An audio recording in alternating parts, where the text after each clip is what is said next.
Hi guys, good morning. I choose to read the Bible and to pray.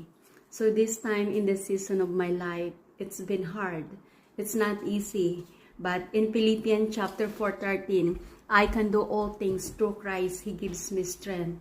And I do believe that God will give me a double portion of strength, a double portion of wisdom, and I myself, I do double portion of prayer devotion, because my honey, my hero, he went home already.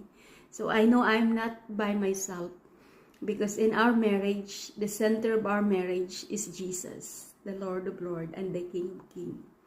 So now, just me and Jesus, I'm gonna focus what is the goal, and I'm gonna continue the desire of our heart, what the Lord puts in my heart and also to my honey. Thank you so much.